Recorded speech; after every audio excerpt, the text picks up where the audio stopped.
അതികഠിനവും തീവ്രവുമായിട്ടുള്ള സുരക്ഷാ സംവിധാനങ്ങളുള്ള പിണറായി വിജയൻ എങ്ങനെയാണ് ഉണ്ണികൃഷ്ണൻ പോറ്റി എന്ന് പറഞ്ഞിട്ടുള്ള ഈ ലോക കള്ളൻ, ശബരിമലയെ അങ്ങനെ തന്നെ വിഴുങ്ങിയവൻ, അവൻ സംഘടിപ്പിച്ച ഒരു ചടങ്ങിൽ എങ്ങനെ പങ്കെടുത്തു?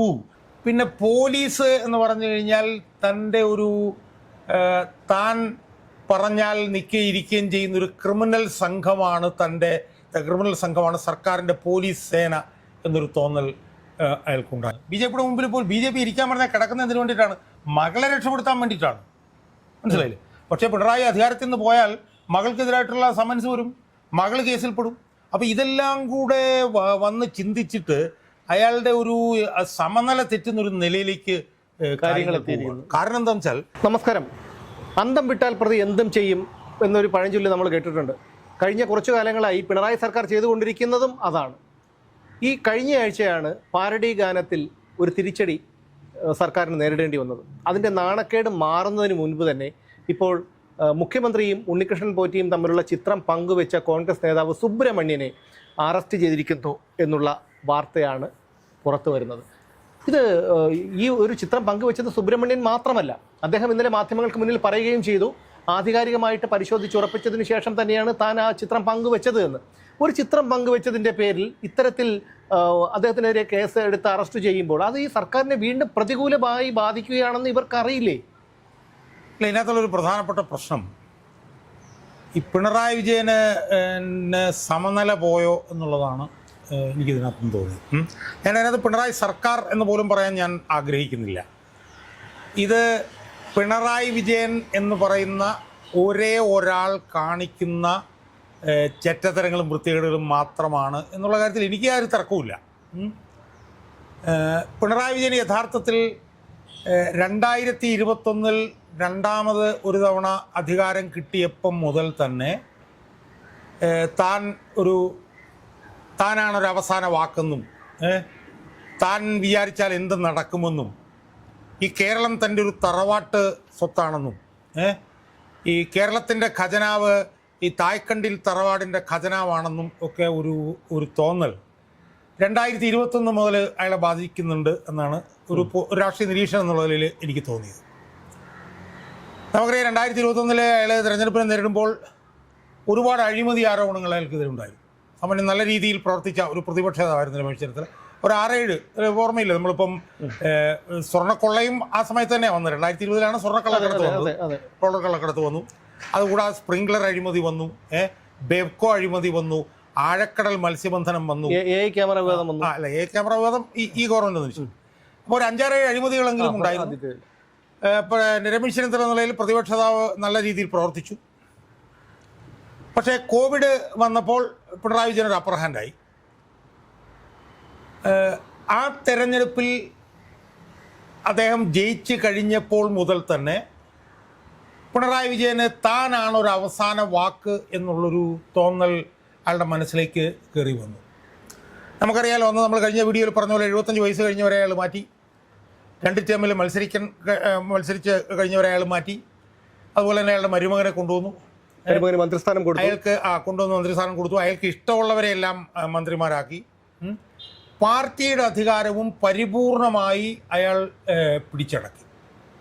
മറുഭാഗത്ത് നമ്മൾ നേരത്തെ ഒരു വീഡിയോയിൽ പറഞ്ഞ പോലെ BJP-കാരനാവട്ടെ അയാളെ നിൽക്കാൻ പറഞ്ഞാൽ ഇരിക്കുന്ന നിലയിലേക്കും ഇരിക്കാൻ പറഞ്ഞാൽ കിടക്കുന്ന നിലയിലേക്കും BJP കേന്ദ്ര നേതൃത്വം മാറി. അപ്പോൾ ഇത്രയൊക്കെ നടന്നതോടുകൂടി തന്നെ ഇനി ആരും നിയന്ത്രിക്കാനില്ല, താനാണ് അവസാന വാക്ക് എന്നുള്ളൊരു തോന്നൽ ഈ പിണറായി വിജയനിൽ ഉത്ഭവിച്ചു.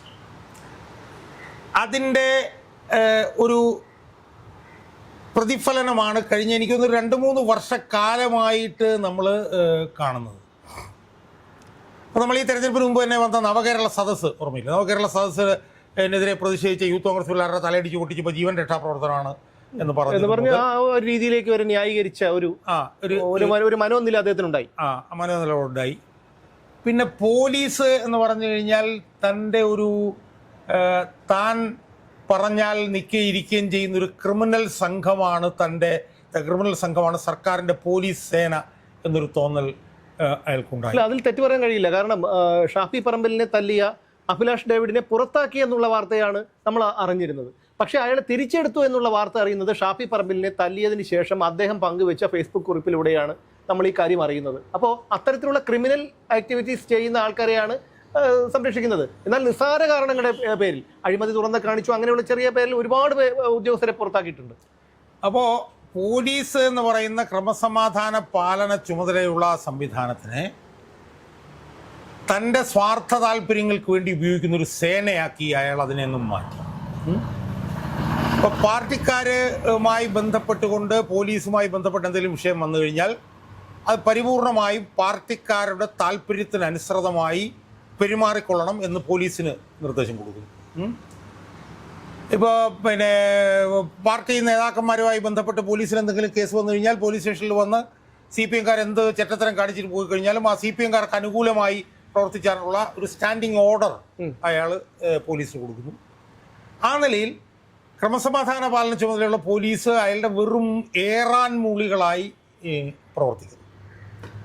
ഇനി പാർട്ടിയിലാകട്ടെ അയാൾ പാർട്ടി അണികൾക്ക് കൊടുത്ത നിർദ്ദേശം എന്താണെന്ന് വെച്ച് കഴിഞ്ഞാൽ നിങ്ങൾക്ക് എന്തും ചെയ്യാം, നിങ്ങൾക്ക് വേണേൽ ഭൂമി കയ്യേറാം, നിങ്ങൾക്ക് വേണമെങ്കിൽ സ്ത്രീപീഡനം നടത്താം, നിങ്ങൾക്ക് മനുഷ്യാവകാശ ലംഘനം നടത്താം, നിങ്ങൾക്ക് പോലീസ് ഓഫീസ് കയ്യേറാം, നിങ്ങൾക്ക് പോലീസുകാരനെ വരെ കൈകാര്യം ചെയ്യാം. അപ്പം അതുകൊണ്ട് എന്തും ചെയ്തുകൊള്ളൂ എന്നുള്ള ഒരു നിർദ്ദേശം കൊടുക്കും. അല്ലല്ല, അതിൽ ഒരു കാര്യം ഒരു ചെറിയൊരു കാര്യം സൂചിപ്പിച്ചോട്ടെ. കാരണം അങ്കമാലിയിൽ ഇപ്പോൾ രക്തസാക്ഷികളുടെ പേരിൽ സത്യപ്രതിജ്ഞ ചെയ്ത നിതിൻ പുല്ലൻ, ഈ നിതിൻ പുല്ലൻ എന്നുള്ള വാക്ക് ഒരു പേര് നമ്മൾ കേൾക്കുന്നത് ഒരു 1.5-2 വർഷം മുമ്പാണ്.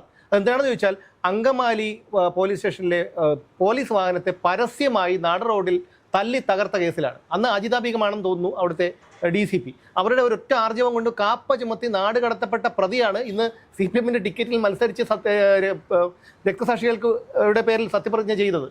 അപ്പം അതൊക്കെ അയാൾ കൊടുക്കുന്ന ഒരു ദിശയാണ്. ഇപ്പം തലശ്ശേരി മുനിസിപ്പൽ ചെയർമാനായിട്ട് വന്നിരിക്കുന്ന ആരാണ്? ഫസൽ വധക്കേസിലെ പ്രതിയായിട്ടുള്ള പിന്നെ കാരായി എന്താണ് ചന്ദ്രശേഖർ, അയാളാണ് പിന്നെ മുനിസിപ്പൽ ചെയർമാനായിട്ട് വന്നിരിക്കുന്നത്. മനസ്സിലായി? അപ്പോൾ ഒരു വശത്ത് പാർട്ടിയും സർക്കാരും അയാൾ കൈപ്പിടിയിൽ ഒതുക്കുന്നു, മറുവശത്ത് പാർട്ടിയിൽ അധികാരം മുഴുവൻ അയാൾ തന്നിലേക്ക് കേന്ദ്രീകരിക്കുന്നു. തൻ്റെ ഏറാൻ മൂളികളെ പാർട്ടിയിലും സർക്കാരിലും കുത്തി നിറയ്ക്കുന്നു. അതൊരു വശത്ത്. മറുവശത്ത് അയാൾ എന്ത് ചെറ്റത്തരം കാണിച്ചു കഴിഞ്ഞാലും അതിന് ഓശാന പാടി നിൽക്കുന്ന BJP-യുടെ ഒരു നേതൃത്വം. മൂന്നാമതായി അയാൾ പാർട്ടി അണികൾ എന്ത് വേണമെങ്കിലും ചെയ്തുകൊള്ളൂ എന്ന് കൊടുക്കുന്ന ഒരു നിർദ്ദേശം. 4, പാർട്ടി അണികൾക്കും പാർട്ടിയുടെ താല്പര്യങ്ങൾക്കും മാത്രം പ്രവർത്തിക്കുന്ന ഒരു സേനയായി പോലീസ് സേനയെ മാറ്റിയത്. മനസ്സിലായി? ഈ 4 കാര്യങ്ങളും കൂടി വന്നതോടുകൂടി അയാൾ അപ്രമാദിയാണ് എന്നുള്ളൊരു തോന്നൽ അയാൾക്ക് വന്നു.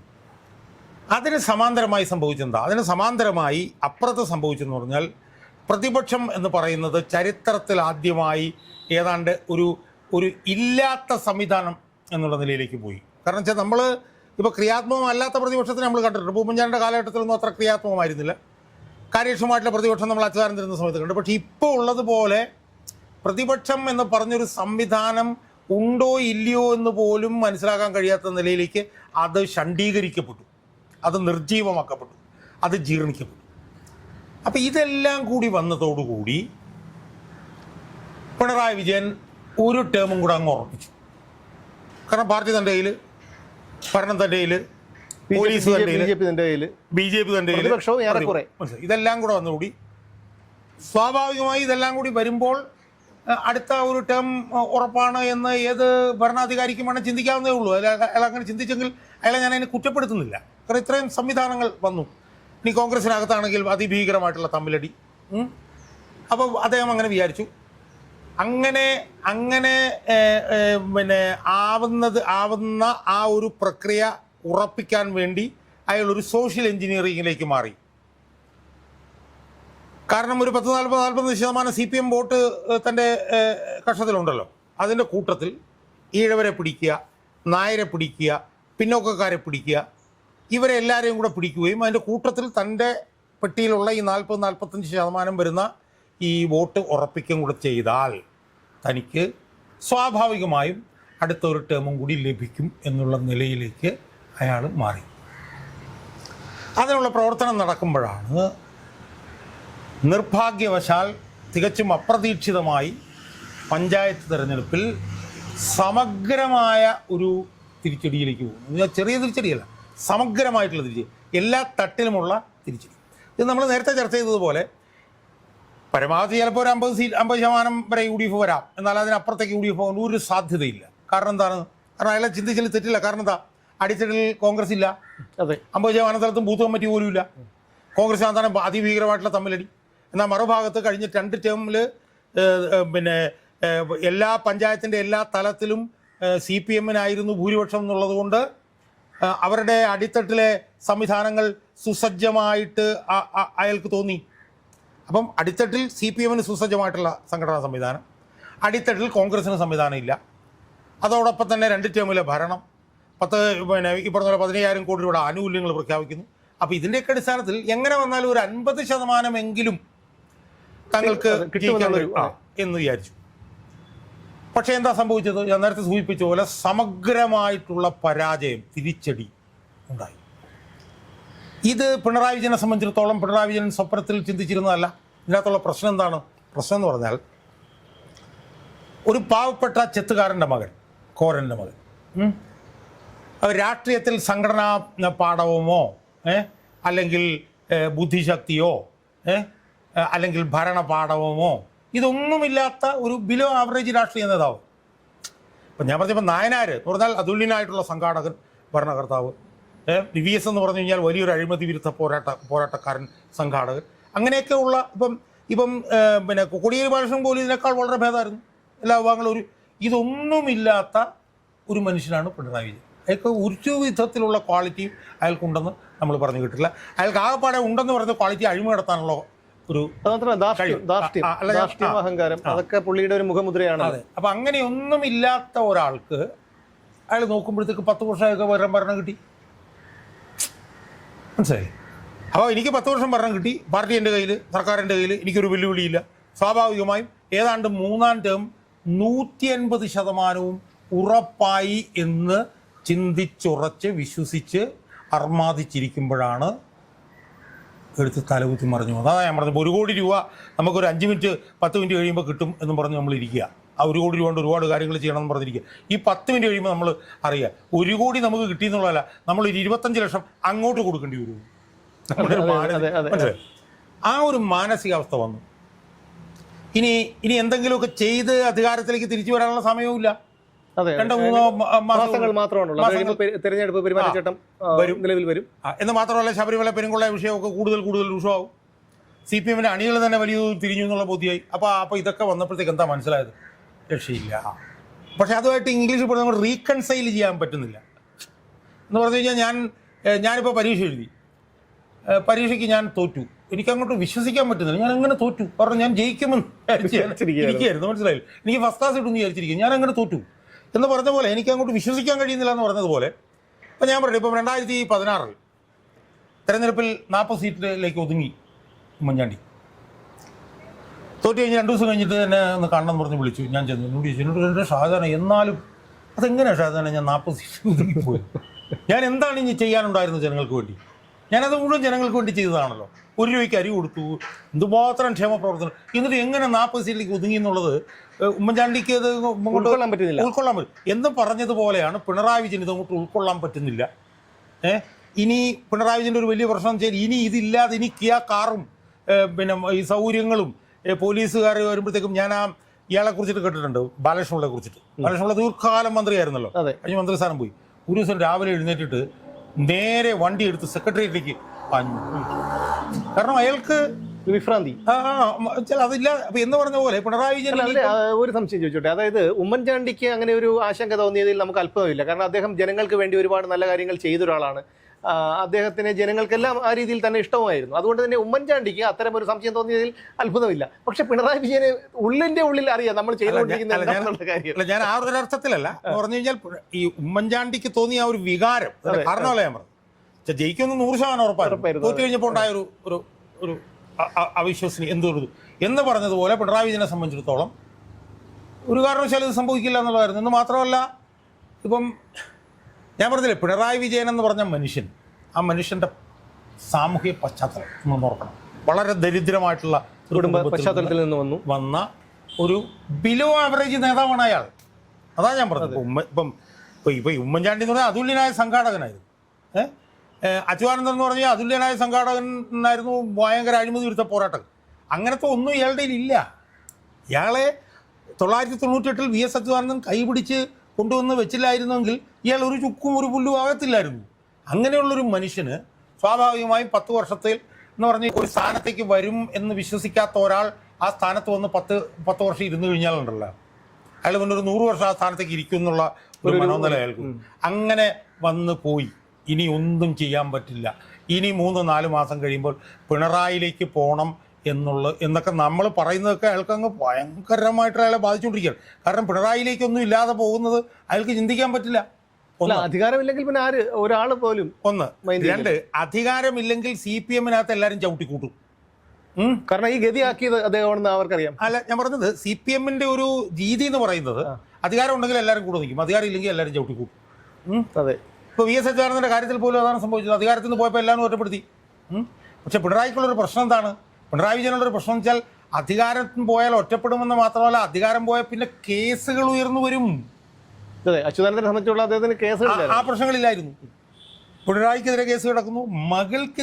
അയാൾ സത്യം പറഞ്ഞാൽ അയാൾ ജീവിക്കുന്നത് മക്കൾക്ക് വേണ്ടിയിട്ടാണ്. അയാളൊരു മകളുടെ അച്ഛനാണ്. ഈ ശ്രീനിവാസൻ്റെ മകളുടെ അച്ഛൻ. അപ്പം മകൾക്കെതിരെ കേസ് വരാൻ വേണ്ടിയിട്ട് അയാൾ BJP ആയിട്ട് പോലും BJPയുടെ മുമ്പിൽ പോലും അയാൾ വഴങ്ങുകയാണ്. BJPയുടെ മുമ്പിൽ പോലും BJP ഇരിക്കാൻ പറഞ്ഞാൽ കിടക്കുന്നതിന് വേണ്ടിയിട്ടാണ്, മകളെ രക്ഷപ്പെടുത്താൻ വേണ്ടിയിട്ടാണ്. മനസ്സിലായില്ലേ? പക്ഷേ പിണറായി അധികാരത്തിൽ നിന്ന് പോയാൽ മകൾക്കെതിരായിട്ടുള്ള സമൻസ് വരും, മകൾ കേസിൽപ്പെടും. അപ്പോൾ ഇതെല്ലാം കൂടെ വന്ന് ചിന്തിച്ചിട്ട് അയാളുടെ ഒരു സമനില തെറ്റുന്നൊരു നിലയിലേക്ക് കാര്യങ്ങൾ എത്തിയിരിക്കുന്നു. കാരണം എന്താണെന്ന് വെച്ചാൽ ഒരു 3-ാം തവണ അധികാരത്തിലേക്ക് പോകുന്ന അവസാനത്തെ പടിയിൽ നിൽക്കുമ്പോഴാണ് പെട്ടെന്ന് ഒന്നുമില്ലായ്മ. അതായത് നിങ്ങൾ എവറസ്റ്റ് കുന്നിൻ്റെ മുകളിൽ നിന്ന് ഒരു അഗാധ ഗർത്തത്തിലേക്ക് വീണ അങ്ങനെ ഇരിക്കും. എവറസ്റ്റിന്റെ മുകളിൽ നിന്ന് നിങ്ങൾ താഴോട്ട് വീണാൽ തന്നെ നിങ്ങളുടെ പൊടി കാണത്തില്ല. അല്ലല്ല, അത് മാത്രമല്ല, അത് ഇപ്പം നമുക്കത് എടുത്തു കാണിക്കേണ്ട ഒരു കാര്യം, ഇപ്പോൾ തിരുവനന്തപുരം നഗരസഭയുടെ അധികാരം BJP കൈയടക്കി കഴിഞ്ഞു, BJPക്ക് കിട്ടി. അപ്പോൾ അവർ ആദ്യം കിട്ടിയ ഒരു പരാതി എന്ന് പറഞ്ഞാൽ മുൻ മേയർ ആര്യ രാജേന്ദ്രൻ്റെ കാലത്ത് നടന്ന 400 കോടിയുടെ അഴിമതി അന്വേഷിക്കണമെന്നാണ്. അതേക്കുറിച്ച് ഇന്ന് അദ്ദേഹം പുതിയ മേയർ VV രാജേഷ് അതിൻ്റെ നടപടിക്രമങ്ങളിലേക്ക് നടന്ന് എന്ന് നമ്മൾ അറിയുന്നു. അതോടൊപ്പം തന്നെയാണ് KSRTC ഡ്രൈവർ യദുവിൻ്റെ പരാതിയിൽ കുറ്റപത്രത്തിൽ നിന്ന് ഒഴിവാക്കിയതിനെതിരെ കോടതി ആര്യയ്ക്ക് നോട്ടീസ് അയച്ചിരിക്കുന്നു എന്നുള്ളത്. അപ്പോൾ ഞാൻ പറഞ്ഞത്, ഈ അധികാരത്തിലിരിക്കുമ്പോൾ ഈ അധികാരത്തിൻ്റെ ഒരു ലഹരിയിൽ ചെയ്തു കൂട്ടുന്നതെല്ലാം തിരിച്ചടിക്കുന്നത് അധികാരം കയ്യിൽ നിന്ന് പോയി കഴിയുമ്പോഴാണ്. അത് പിണറായി വിജയനെയും കാത്തിരിക്കുന്നത് അത് തന്നെയാണ്. ഞാൻ പറഞ്ഞ അതൊരു വശം മാത്രമാണ്. അത് സ്വാഭാവികമാണ്. പക്ഷെ പിണറായി വിജയൻ അത് ഇരട്ടി നെഗറ്റീവ് ആകുന്നത് എങ്ങനെയാണെന്ന് ചോദിച്ചു കഴിഞ്ഞാൽ, ഈ അഴിമതികളെല്ലാം തിരിഞ്ഞടിക്കുന്ന മാത്രമല്ല, സ്വന്തം കുടുംബാംഗങ്ങൾക്കെതിരായിട്ടുള്ള കേസുകളും പൊങ്ങി വരും. അതെ, മനസ്സിലായില്ലേ? ഇപ്പം ഏത് സമയവും മകൾക്കെതിരായിട്ടുള്ള BJP ഒന്ന് കണ്ടടച്ചു കഴിഞ്ഞാൽ ഏത് സമയം മകൾക്കെതിരെ സമൻസ് വരും. അതെ. അപ്പം ആ നിലയിൽ നോക്കുമ്പോഴത്തേക്കും ഇയാളുടെ ഒരു മാനസികാവസ്ഥ ഇപ്പോൾ വല്ലാത്തൊരു, നമുക്ക് വിശദീകരിക്കാൻ കഴിയാത്തൊരു മാനസികാവസ്ഥയിലേക്ക് അയാൾ മാറിയിരിക്കുകയാണ്. അത്തരമൊരു മാനസികാവസ്ഥയിലേക്ക് അയാൾ മാറി എന്നതിൻ്റെ ഏറ്റവും പുതിയ ഉദാഹരണമാണ് N സുബ്രഹ്മണ്യം എന്ന് പറയുന്ന രാഷ്ട്രീയ കാര്യസമിതി അംഗത്തിനെ ഇപ്പോൾ കസ്റ്റഡിയിലെടുത്തിരിക്കുന്നത്. അല്ല, ഞാൻ കരുതുന്നത് അതിന് മറ്റൊരു വശമുള്ളതായിട്ട് ഞാൻ കരുതുന്നു. അതായത് ഈ പോലീസിന് തന്നെ ഈ പിണറായി വിജയനെ കൊണ്ട് പൊറുതി മുട്ടിയിരിക്കുന്നു, പോലീസിലെ വലിയൊരു വിഭാഗത്തിന് പിണറായി വിജയനെ കൊണ്ട് പൊറുതി മുട്ടിയിരിക്കുന്നു എന്നാണ് ഞാൻ മനസ്സിലാക്കുന്നത്. കാരണം അവർക്കൊക്കെ എല്ലാവരും പഴയ പോലെയല്ല, 10ാം ക്ലാസ് 8ാം ക്ലാസ് ഒന്നും അല്ല. ഇന്ന് BTechും M.Techും ഒക്കെ കഴിഞ്ഞ് MBAയും BBAയും BCA ഒക്കെ കഴിഞ്ഞ ആൾക്കാരാണ് സിവിൽ പോലീസ് ഓഫീസർമാരായിട്ട് വരെ ജോലി ചെയ്യുന്നത്. അപ്പോൾ അവരൊക്കെ ഈ കാക്കി അണിയുന്നത് തന്നെ അവർക്ക് ആ ഒരു കാക്കിയോടുള്ള ഒരു അഭിനിവേശം കൊണ്ടാണ്. അപ്പോൾ തീർത്തും അവർ വളരെ കഷ്ടപ്പെട്ട് പഠിച്ച് ടെസ്റ്റ് എഴുതി ഈ ജോലി കിട്ടുമ്പോൾ അവരെ കാത്തിരിക്കുന്നത് ഇതുപോലുള്ള അടിമത്തമാണ്. അതായത് ജനങ്ങളുടെ ഇടയിൽ പോലും ഇവർക്ക് യാതൊരു വിലയില്ലാത്തൊരവസ്ഥയിൽ എത്തിയത് ഈ കഴിഞ്ഞ കുറച്ച് കാലയളവിനുള്ളിലാണ്. അതുകൊണ്ട് എനിക്ക് തോന്നുന്നതെന്ന് വെച്ചാൽ, ഈ പിണറായി വിജയൻ എങ്ങനെയെങ്കിലും പോകാൻ വേണ്ടി ഈ പോലീസുകാർ അവരുടേതായ രീതിയിലുള്ള ഒരു പ്രവർത്തനമാണ് നടത്തിക്കൊണ്ടിരിക്കുന്നത്. അതിന്റെ ഫലമാണെന്ന് തോന്നുന്നില്ല. അതൊരു ഇന്റർപ്രിട്ടേഷൻ ആവാം. പക്ഷേ പിണറായി വിജയൻ ഭരിക്കുമ്പോഴത്തേക്കും പിണറായി വിജയന്റെ തീരുമാനം ഇല്ലാതെ ഒരു കാര്യങ്ങളും പിണറായി വിജയൻ സർക്കാരിന്റെ കീഴിൽ നടക്കില്ല. നമ്മളിപ്പോൾ ഈ നടന്ന ഈ സംഭവത്തെ കുറിച്ചിട്ട് നമ്മളൊന്ന് ഓർത്ത് നോക്കി. എന്താണ് ആകെപ്പാടെ നടന്നിട്ടുള്ളത്? ഇയാളും ഉണ്ണികൃഷ്ണൻ പോറ്റിയും കൂടെ സംസാരിച്ച് നിൽക്കുന്നതായിട്ടുള്ളൊരു പടം സുബ്രഹ്മണ്യൻ അയാളുടെ ഫേസ്ബുക്ക് പോസ്റ്റിലിട്ടു. ഇതാണ് സംഭവം. ഒന്നാമത്തെ പ്രശ്നം എന്താണ്? ഇതേ ഫോട്ടോ തന്നെ മാസങ്ങൾക്ക് മുമ്പ് രാജീവ് ചന്ദ്രശേഖർ ഇട്ടിട്ടുണ്ട്. രാജീവ് ചന്ദ്രശേഖർക്കെതിരെ കേസില്ല. ഇവിടെ യഥാർത്ഥത്തിൽ നമ്മൾ ചർച്ച ചെയ്യേണ്ട വിഷയം എന്ന് പറഞ്ഞാൽ എന്താ? ചർച്ച ചെയ്യേണ്ട വിഷയം എന്ന് പറയുന്നത് ഈ ശബരിമല കൊള്ളയിലെ ഏറ്റവും പ്രഭവ കേന്ദ്രമായി നിൽക്കുന്ന ഒന്നാം പ്രതിയായിട്ടുള്ള ഉണ്ണികൃഷ്ണൻ പോറ്റി സംഘടിപ്പിച്ചൊരു ചടങ്ങിൽ കേരളത്തിൻ്റെ മുഖ്യമന്ത്രി പിണറായി വിജയൻ എങ്ങനെ പങ്കെടുത്തു? അല്ലാതെ ഈ ഫോട്ടോയൊന്നും അല്ല ഇതിനകത്ത പ്രശ്നം. കാരണം പിണറായി വിജയനെ സംബന്ധിച്ചിടത്തോളം പിണറായി വിജയൻ സംസ്ഥാനത്തിൻ്റെ മുഖ്യമന്ത്രിയാണ്. പിണറായി വിജയൻ പങ്കെടുക്കുന്ന ഓരോ യോഗത്തിൻ്റെയും സുരക്ഷ, അതിൻ്റെ കാര്യങ്ങൾ, സാധനങ്ങളെല്ലാം അന്വേഷിക്കാനായിട്ട് ഇന്റലിജൻസിന് ഒരു ADGP കണ്ടുണ്ടെന്നാണ് എനിക്ക് തോന്നുന്നത്. അറിയാലോ, ഇപ്പോൾ പ്രധാനമന്ത്രിയാണെങ്കിൽ പ്രധാനമന്ത്രി പങ്കെടുക്കുന്ന ചടങ്ങ് ഏതാണ്, ആ ഓരോ ചടങ്ങുകളുടെയും അന്വേഷണം നടത്തി ഇതിൽ പങ്കെടുക്കാം, ഇതിൽ പങ്കെടുക്കണ്ട എന്ന് പറഞ്ഞിട്ടേ മുന്നോട്ട് പോകുള്ളൂ. സ്വാഭാവികമായും പിണറായി വിജയനകത്തുള്ളതാണ്. അങ്ങനെയുള്ള അതികഠിനവും തീവ്രവുമായിട്ടുള്ള സുരക്ഷാ സംവിധാനങ്ങളുള്ള പിണറായി വിജയൻ എങ്ങനെയാണ് ഉണ്ണികൃഷ്ണൻ പോറ്റി എന്ന് പറഞ്ഞിട്ടുള്ള ഈ ലോക കള്ളൻ, ശബരിമലയെ അങ്ങനെ തന്നെ വിഴുങ്ങിയവൻ, അവൻ സംഘടിപ്പിച്ച ഒരു ചടങ്ങിൽ എങ്ങനെ പങ്കെടുത്തു എന്നുള്ളതല്ലേ അടിസ്ഥാനപരമായിട്ടുള്ള ചോദ്യം. അതെ, ആ ചോദ്യം അവിടെ നിൽക്കുമ്പോഴാണ് അവർ തമ്മിൽ ഒരുമിച്ച് ഫോട്ടോ എടുത്തു. ഈ ഫോട്ടോയുടെ കാര്യത്തിൽ തന്നെ എന്താ ഇപ്പോൾ സംഭവിച്ചിരിക്കുന്നത്? ഒരു വീഡിയോ പുറത്തു വന്നിട്ടുണ്ട്. ആ വീഡിയോയിലൊന്നും മുഖ്യമന്ത്രി പോറ്റിയായിട്ട് സംസാരിക്കുന്ന ഫോട്ടോ ഇല്ല, വിഷ്വലില്ല എന്നൊക്കെ പറയുന്നുണ്ട്. ഞാൻ ചോദിക്കുന്നത്, നമുക്കെങ്ങനെ അറിയാം ഇല്ലെന്ന്? വന്ന വിഷ്വൽ ആരാണ് പുറത്തു വിട്ടതെന്നുള്ള പോലും ഇതുവരെ വന്നിട്ടില്ല. അപ്പോൾ ആ വിഷ്വൽ മാത്രമേ പുറത്ത് ഉണ്ടായിരുന്നുള്ളോ, അല്ലെങ്കിൽ വേറെ വിഷ്വൽ ഉണ്ടായിരുന്നോ, അതൊക്കെ നമ്മൾ നോക്കണ്ടേ? ഒന്നാമത്തെ കാര്യം. രണ്ടാമത്തെ കാര്യം, ഇതിൽ അയാൾ പങ്കെടുത്തു കഴിഞ്ഞിട്ട് അവരെല്ലാം കൂടെ നിരന്ന് ഫോട്ടോ എടുത്തു. ഫോട്ടോ എല്ലാം എടുത്തതിന് ശേഷം ഉണ്ണികൃഷ്ണൻ പോറ്റി പോയത് എങ്ങോട്ടാണ്? പോയത് DGP ഓഫീസിലേക്കാണ്. DGP ഓഫീസിൽ ചെന്ന് അവിടെ ADGP ആയിട്ടുള്ള ശ്രീജിത്തിൻ്റെ മുറിയിൽ ചെന്ന് ഔദ്യോഗിക വേഷത്തിൽ അയാളെ പൊന്നാടി എണീക്കുകയാണ് ചെയ്തത്. അപ്പോൾ ഇത് മൊത്തത്തിൽ നമ്മൾ പരിശോധിക്കുമ്പോൾ ഈ പരിപാടി എങ്ങനെ ഉണ്ണികൃഷ്ണൻ പോറ്റി സംഘടിപ്പിച്ചു? ഈ നടന്ന ചടങ്ങിലും ADGP ശ്രീജിത്ത് പങ്കെടുത്തിരുന്നു. അതെ, പങ്കെടുത്തു. അപ്പോൾ അതെങ്ങനെ പങ്കെടുത്തു? അങ്ങനെ ശരിക്കും നടക്കാനാണെങ്കിൽ അത് ഭീമ ജ്വല്ലേഴ്സ് കൊടുത്തിട്ടുള്ള ഒരു ആംബുലൻസ് അല്ലേ? അപ്പോൾ ഭീമ ജ്വല്ലേഴ്സ് അല്ലേ ആ പരിപാടി സംഘടിപ്പിക്കേണ്ടിയിരുന്നത്? അതെങ്ങനെയാണ് ഉണ്ണികൃഷ്ണൻ പോറ്റി സംഘടിപ്പിച്ചത്? എന്ന് മാത്രമല്ല, വലിയൊരു താക്കോൽ ഉണ്ണികൃഷ്ണൻ പോറ്റിയിൽ നിന്നും മേടിക്കുന്നത് പിണറായി വിജയനാണ്. അല്ലാതെ ഭീമ ജ്വല്ലേഴ്സിൻ്റെ ആളുണ്ട്, അയാൾ മാറി നിൽക്കുകയാണ്. അപ്പോൾ ഉണ്ണികൃഷ്ണൻ പോറ്റി അവിടെ എങ്ങനെ വന്നു? ആ ഉണ്ണികൃഷ്ണൻ അപ്പോൾ അവിടെ പൊളിറ്റിക്കൽ സെക്രട്ടറി ഉണ്ട്, DGP ഉണ്ട്, ADGP ഉണ്ട്, ഉന്നതരെല്ലാവരും അവിടെയുണ്ട്. ആ പരിപാടി സംഘടിപ്പിച്ചതിന് ശേഷം നേരെ ഉണ്ണികൃഷ്ണൻ പോറ്റി DGP ഓഫീസിലേക്ക് ചെല്ലുന്നു, ഇയാൾക്ക് പൊന്നാടയുന്നു. സ്വാഭാവികമായും ഈ ബന്ധങ്ങളും ഈ ദുരൂഹമായിട്ടുള്ള കാര്യങ്ങളല്ലേ നമ്മൾ ചർച്ച ചെയ്യേണ്ടത്. അത് ചർച്ച ചെയ്യുന്നതിന് പകരം ഈ ഫോട്ടോ ചർച്ച ചെയ്യുകയും, ഇനി ഈ ഫോട്ടോയുമായി ബന്ധപ്പെട്ട് തന്നെ ഇപ്പോൾ കേൾക്കുന്നത് എന്താണ്? ബെയിലബിളാണ് ഒഫൻസുകൾ മുഴുവൻ, ഒഫൻസ് മുഴുവൻ ബെയിലബിൾ ആണ് എന്നിരിക്കെ ഒരാളെ അറസ്റ്റ് ചെയ്യുന്നതിൽ എന്താണ് അർത്ഥമുള്ളത്? എന്ന് മാത്രമല്ല, ഇപ്പോൾ കേൾക്കുന്നത് അയാൾക്ക് പ്രാതൽ പോലും കഴിക്കാൻ അനുവദിക്കാതെ, BP-യുടെ മരുന്നുകൾ പോലും കഴിക്കാൻ അനുവദിക്കാതെ അയാളെ കൊണ്ടുപോയി. അത് മുമ്പ് പലരുടെ കാര്യത്തിൽ, PC ജോർജിന്റെ കാര്യത്തിലായിരുന്നാലും ഒക്കെ നമ്മൾ കണ്ടിട്ടുള്ളതാണ് അതൊക്കെ. അപ്പം അതുകൊണ്ട് നമ്മൾ കൂടുതൽ സംസാരിക്കണം. എനിക്ക് തോന്നുന്നത് ഇയാളുടെ സമനില പോയിരിക്കുന്നു. ഈ പറഞ്ഞ നമ്മൾ പച്ച മലയാളത്തിൽ പറഞ്ഞ കിളി പോയിരിക്കുന്നു. അയാൾക്ക് അധികാരം പോകുന്നതിനെ കുറിച്ചിട്ട് അയാൾക്ക് ചിന്തിക്കാൻ പറ്റില്ല. ഈ അധികാരം പോയി കഴിയുമ്പോൾ അയാൾ എന്തൊക്കെ ഇവിടെ കിടന്ന് കാണിക്കുന്നു നമുക്കറിയില്ല. ഒരു പേ പിടിച്ച അവസ്ഥയിലാണ്, വാലിൽ തീ പിടിച്ച ഒരവസ്ഥയിലാണ്, വാലിൽ തീ പിടിച്ച് ഓടിക്കൊണ്ടിരിക്കുകയാണ്. മനസ്സിലായില്ലേ? ഈ പറഞ്ഞ പോലെ ഒരു പകർച്ചവ്യാധി ബാധിച്ച ഒരു മനുഷ്യൻ. ഞാനിങ്ങനെ വിഷ്വലൈസ് ചെയ്യുന്നത്, ഒരു പകർച്ചവ്യാധി, ഒരു ഗുരുതരമായിട്ടുള്ള ഒരു പകർച്ചവ്യാധി ബാധിച്ച ഒരു ഭ്രാന്തൻ പരക്കം പായുകയാണ്. അയാൾ ചെന്നിട്ട് ആരെയൊക്കെ കെട്ടിപ്പിടിക്കുമെന്ന് നമുക്കറിയില്ല. കെട്ടിപ്പിടിച്ചാൽ അവർക്ക് എല്ലാവർക്കും ആ പകർച്ചവ്യാധി പകരും എന്ന് പറഞ്ഞ ഒരവസ്ഥയിലാണ് ഇപ്പോൾ ഇയാളുള്ളത്. ഇയാൾക്ക് ഭരണത്തിൽ നിന്ന് പോകുന്നു ചിന്തിക്കാൻ പറ്റില്ല. അങ്ങനെ പരക്കം പായുകയാണ്. ആ പരക്കം പായുന്ന പാച്ചിലിൻ്റെ ഇടയിലാണ് അയാൾ ഇത്തരം പണികൾ കാണിച്ചുകൊണ്ടിരിക്കുന്നത്. പക്ഷേ നമ്മൾ മനസ്സിലാക്കേണ്ട ഒരു കാര്യം എന്ന് പറഞ്ഞു കഴിഞ്ഞാൽ, ഇതൊക്കെ മനസ്സിലാക്കുന്ന ജനം അപ്പുറത്തുണ്ട്. ഇയാളെ മൂലക്കിരുത്തിയിട്ടുള്ളത് ജനമാണ്. ഇന്നിപ്പോൾ ഞാൻ മനസ്സിലാക്കിയെന്ന് പറഞ്ഞു കഴിഞ്ഞാൽ, ലക്ഷക്കണക്കിന് കോൺഗ്രസ്സുകാർ ഈ ഫോട്ടോ ഷെയർ ചെയ്യാൻ പോകുമെന്നാണ് ഞാൻ കേട്ടത്. അത് ശരി. അവർ ഞങ്ങളെല്ലാവരും പിടിച്ച. അപ്പോൾ അതുകൊണ്ട് ഈ പിണറായി വിജയനെ തലയ്ക്ക് ഉള്ള സമനില പോയിട്ട് അയാളുടെ മൊത്തം മനോനിലയും തെറ്റി, അയാൾക്ക് മുമ്പിൽ നോക്കാതെ അയാൾ എവിടേക്കോ ഇങ്ങനെ പാഞ്ഞു നടക്കുകയാണ്. പക്ഷെ ജനങ്ങളോട് ഏറ്റുമുട്ടിയാൽ ചതഞ്ഞ് ചമ്മന്തിയായി പോകും എന്നുള്ളത് അയാൾ പഠിക്കാനിരിക്കുന്നതേ ഉള്ളൂ. അയാളെ 2026 ഇതിനെല്ലാം കൂടെ ചേർത്ത് ജനം അയാളെ ഒരു 10-20 സീറ്റിൽ ഒതുക്കിയാൽ പോലും നമുക്ക് അത്ഭുതപ്പെടാം. തീർച്ചയായും ഈ വാദത്തോട് ഞാനും യോജിക്കുന്നു. പക്ഷേ എൻ്റെ ഒരു അഭിപ്രായത്തിൽ എന്തായാലും പോലീസിന് തന്നെ വലിയൊരു വിഭാഗം പിണറായി വിജയൻ ഭരണത്തിൽ നിന്ന് മാറാൻ ആഗ്രഹിക്കുന്നുണ്ട് എന്നുള്ളതാണ്. കാരണം ഒരു സാധാരണക്കാരൻ്റെ യുക്തിക്ക് പോലും നിരക്കാത്ത തരത്തിലുള്ള കാര്യങ്ങൾക്കാണ് പലരെയും കേസിൽ കൊടുക്കുകയും ഒരു വലിയ തീവ്രവാദിയെ അറസ്റ്റ് ചെയ്യുന്ന ഒരു പ്രതീതി ഉണ്ടാക്കി അറസ്റ്റ് ചെയ്യുകയും ഒക്കെ ചെയ്യുന്നത്. അപ്പോൾ ഈ ചെയ്യുന്നതൊക്കെ പോലീസുകാർ ഈ കാട്ടിക്കൂട്ടുന്നതൊക്കെ അവർക്കറിയാം കോടതിയിൽ തിരിച്ചടി നേരിടേണ്ടി വരുമെന്ന് അറിഞ്ഞുകൊണ്ട് തന്നെയാണ് ഇതൊക്കെ ചെയ്യുന്നത് എന്നുള്ളതാണ്. അപ്പോൾ അവർക്കറിയാം എന്തായാലും തങ്ങൾ ഈ കാണിച്ചു കൂട്ടുന്നതൊക്കെ അത് സർക്കാരിനും പിണറായി വിജയനും പാർട്ടിക്കും തിരിച്ചടിയാകും എന്നുള്ള ഒരു കാര്യം ആത്മാഭിമാനമുള്ള ഏതൊരു പോലീസുകാരനും അറിയാം.